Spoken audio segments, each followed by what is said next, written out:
Samantala, dahil sa pananamantala ng ilan sa gitna ng krisis sa langis, hinihikayat ng mga motorista at consumer na i-report ang pag-abuso sa pamamagitan ng e-report feature sa eGov app. Kung paano, alamin sa report ni Vin Pascua.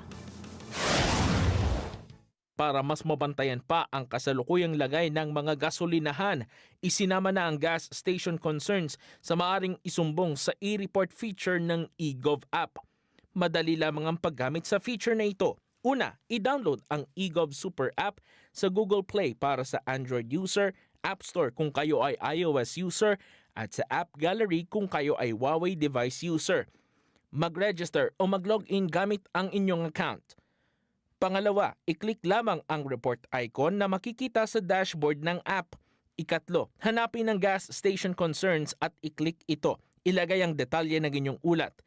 Pumili sa mga subcategory kung ang inyong ulat ay tungkol sa panic buying, fuel hoarding, non-compliance sa fuel pricing, unauthorized price increase, refusal to sell fuel, fuel shortage o iba pang concern. Maaari ring idetalye ang inyong ulat at magsama ng supporting documents. Ika-apat, kapag okay na ito, saka i-click ang submit button.